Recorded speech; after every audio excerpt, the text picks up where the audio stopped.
परिचय।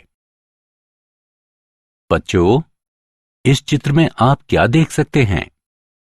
सर, हम एक कुत्ता और उसका पिल्ला देख सकते हैं। सही।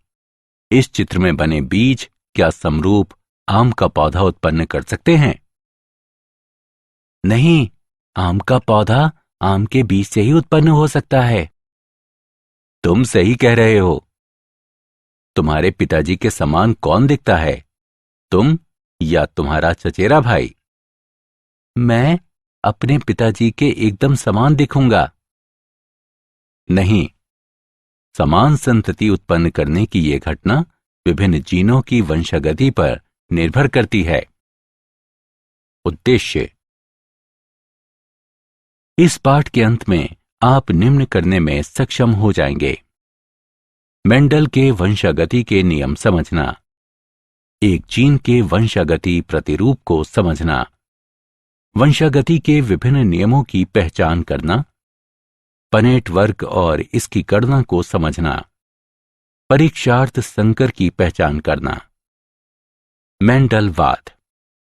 मेंडल को आनुवंशिकता का जनक कहा जाता है। उन्होंने पाइसम सेटाइवम यानी मटर की 7 किस्मों पर प्रयोग किया। प्रारंभ में कुछ कारणों की वजह से उनके परिणाम स्वीकार नहीं किए गए, लेकिन वर्ष 1900 में Hugo de Vries, curl Correns और इरिक वॉन शेरमॉक द्वारा उनके परिणामों की पुनः खोज की गई। पाइसम सेटाइवम मटर का पौधा, इसके 7 विशेषक। मेंडल द्वारा अपने प्रयोग के लिए पाइसम सेटाइवम के चुने गए 7 जोड़े विपरीत लक्षण के थे। मटर का पौधा ही क्यों? मेंडल ने अपने प्रयोग के लिए मटर के पौधे का चयन निम्नलिखित कारणों से किया।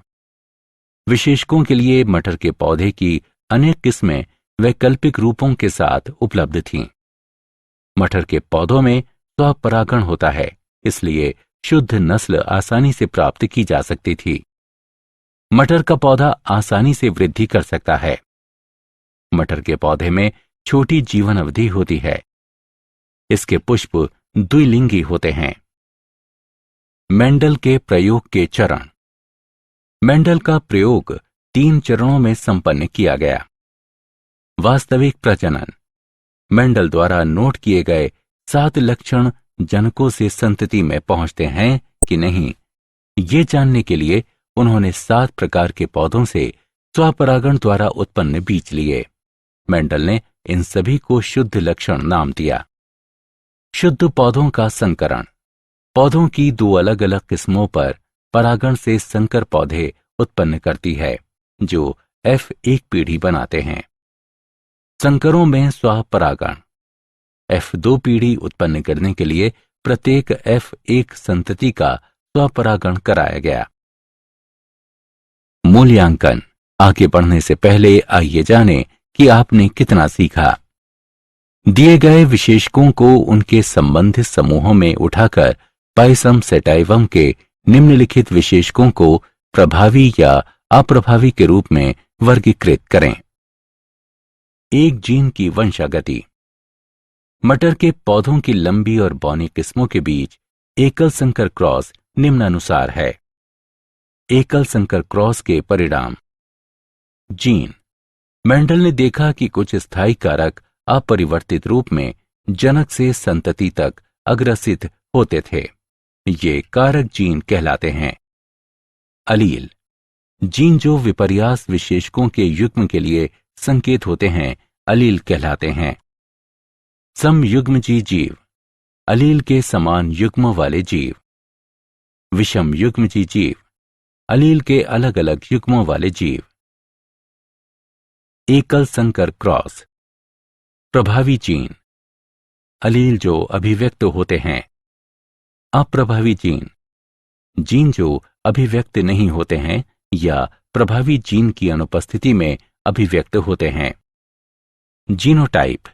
किसी लक्षण की संबंधित अभिव्यक्ति के लिए आनुवंशिक संगठन।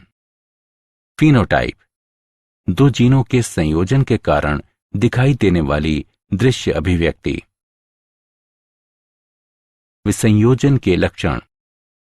जब युग्मक अर्धसूत्रण द्वारा उत्पन्न होते हैं तो जनिकीय युग्म के अलील विसंयोजित हो जाते हैं और केवल एक अलील युग्मक तक संचारित होता है। अलील का यह विसंयोजन एक यादृच्छिक प्रक्रिया है और इसलिए युग्मक में कोई एक अलील होने की संभावना 50% होती है। पनेट वर्ग। पनेट वर्ग आनुवंशिक संकरण में संतति के सभी संभाव्य जीनोटाइपों की प्रायिकता की गणना करने को एक आलेखीय निरूपण है। उदाहरण के लिए बड़ा टी छोटा टी यानी नर का क्रॉस, बड़ा टी छोटा टी यानी मादा एक आंतरिक F1 संकरण है। निम्नानुसार पनेट वर्ग बनाने के लिए एक जनक के अलील के एक सेट को सबसे ऊपर रखें और दूसरे जनन के अलील का दूसरा सेट एक तरफ रखें। पनेट वर्ग की गणना करना। निम्नलिखित उदाहरण में दर्शाए गए रूप में अलील को केवल एक साथ जोड़कर संतति की अलील संरचना का निर्धारण करें। इस तरह के संकरण से F2 पीढ़ी में निम्नलिखित परिणाम प्राप्त होंगे: 3 लंबे पौधे और 1 पौना पौधा, 3/1 फिनोटाइप अनुपात, 1 समयुग्मजी लंबा, 2 विषम युग्मजी लंबे और 1 समयुग्मजी पौना पौधा यानी 1/2/1 जीनोटाइप अनुपात। परीक्षार्थ संकरण। संतति का जीनोटाइप इसके प्रजनन अप्रभावी प्रकार के साथ संतति द्वारा ज्ञात किया जा सकता है। ऐसा संकरण परीक्षार्थ संकरण कहलाता है। उदाहरण के लिए लंबे पौधे के फिनोटाइप में जीनोटाइप 2 बड़े टी या बड़ा टी छोटा टी हो सकता है। इसका जीनोटाइप निम्नलिखित तरीके से निर्धारित किया जा सकता है। पहली स्थिति में सभी पौधे लंबे होते हैं। इस प्रकार परीक्षार्थ पौधे का जीनोटाइप 2 बड़े टी हैं। दूसरी स्थिति में लंबे और बौने पौधे 1/1 के अनुपात में उत्पन्न होते हैं। इस प्रकार परीक्षार्थ पौधे का जीनोटाइप बड़ा टी छोटा टी है। मूल्यांकन। आगे बढ़ने से पहले आइए जानें कि आपने कितना सीखा। मटर के पौधे में पीला बीज रंग हरे रंग पर प्रभावी है। पीले बीज का हरे बीज के साथ संकरण करने पर 2 पीले और 2 हरे बीज वाले पौधे उत्पन्न होते हैं। उपरोक्त उल्लिखित संकरण के निम्नलिखित पनेट वर्ग के रिक्त स्थान भरें। वंशागति के नियम। मेंडल के सिद्धांत या वंशागति के नियम हैं: प्रभाविता नियम। इस नियम के अनुसार जोड़े में एक कारक स्वयं को अभिव्यक्त करता है और F1 पीढ़ी में दूसरे की अभिव्यक्ति को रोकता है। विसंयोजन नियम। इस नियम के अनुसार प्रत्येक लक्षण के कारक युग्मक निर्माण के दौरान विसंयोजित हो जाते हैं ताकि प्रत्येक युग्मक केवल एक कारक ग्रहण कर सके और सदैव शुद्ध रहे। नर और मादा युग्मकों में 2 कारक या विशेषक बराबर आवृत्ति के साथ प्रकट होते हैं। अपूर्ण प्रभाविता, सह प्रभाविता और बहुअलील। अपूर्ण प्रभाविता ये तब होती है जब एक निश्चित विशेषक के लिए कोई भी अलील प्रभावी नहीं होता है। इस प्रकार विषम युग्मजीव व्यष्टियों में एक मध्यवर्ती अभिव्यक्ति पाई जाती है। सह प्रभाविता ये तब होती है जब एक विशेषक के लिए दोनों अलील प्रभावी होते हैं और विषम युग्मजीव व्यष्टि में दोनों अभिव्यक्ति किए जाते हैं। ऐसी घटना बहुअलील के साथ देखी जा सकती है। बहुअलील ये एक विशेषक के लिए 3 अलील की उपस्थिति को संदर्भित करता है। उदाहरण, मानव रक्त में 3 अलील A, B, O होते हैं।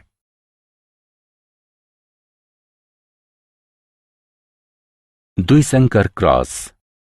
एक ही समय पर अलग अलग विस्थलों पर 2 जीनों को ध्यान में रखते हुए 2 जीवों के बीच संकरण द्विसंकर क्रॉस कहलाता है, जैसा कि आरेख में दर्शाया गया है। द्विसंकर क्रॉस के परिणाम। द्विसंकर क्रॉस F2 पीढ़ी में 4 प्रकार के पौधे 9/3/3/1 के फिनोटाइप अनुपात में उत्पन्न करते हैं।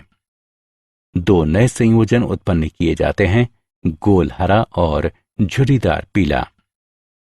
एक लक्षण की वंशागति दूसरे लक्षण की वंशागति से स्वतंत्र थी। स्वतंत्र अपव्यूहन का नियम। स्वतंत्र अपव्यूहन का नियम। स्वतंत्र अपव्यूहन का नियम समजात गुणसूत्र के विभिन्न जोड़ों में स्थित कारकों या अलील के विभिन्न लक्षण युग्मक निर्माण के दौरान अपने विसंयोजन में एक दूसरे से स्वतंत्र होते हैं और निषेचन द्वारा संतति में एक साथ आ जाते हैं। मूल्यांकन। आगे बढ़ने से पहले आइए जानें कि आपने कितना सीखा। सही विकल्प को उठाकर उसके संगत स्थान पर रखें। क्या आप जानते हैं, पादप जीनों का अध्ययन करने के लिए मेंडल के नियमों का अनुप्रयोग द्वितीय पीढ़ी के जैव ईंधनों के लिए महत्वपूर्ण संपृक्त ऊर्जा फसलों को उत्पन्न करने के लिए लागू किए जाते हैं, जैसा कि सोयाबीन उत्पादों की किस्में। सारांश। आइए हमने जो कुछ सीखा है उसे संक्षेप में दोहराएं। मेंडल ने सबसे पहले इस घटना का क्रमबद्ध अध्ययन किया। मेंडल ने बताया कि लक्षणों के नियामक कारक, जिन्हें बाद में जीन कहा गया, जोड़े में पाए जाते हैं जो अलील कहलाते हैं। उन्होंने देखा कि संतति में लक्षणों की अभिव्यक्ति भिन्न प्रथम पीढ़ी यानी F1, द्वितीय पीढ़ी F2 और अगली पीढ़ियों में एक निश्चित प्रकार से होती है। अप्रभावी लक्षणों की अभिव्यक्ति केवल समयुग्मजी अवस्था में होती है। द्विसंकर क्रॉस में अभिव्यक्त फिनोटाइप अनुपात 9/3/3/1 है। वंशागति के 3 नियम प्रस्तुत करते हैं: प्रभावी विसंयोजन का नियम और स्वतंत्र अपव्यूहन का नियम। मानव रक्त समूह में एक विशेषक ABO के लिए 3 अलील होते हैं। अपूर्ण प्रभाविता तब होती है जब एक निश्चित विशेषक के लिए कोई भी अलील प्रभावी नहीं होता है।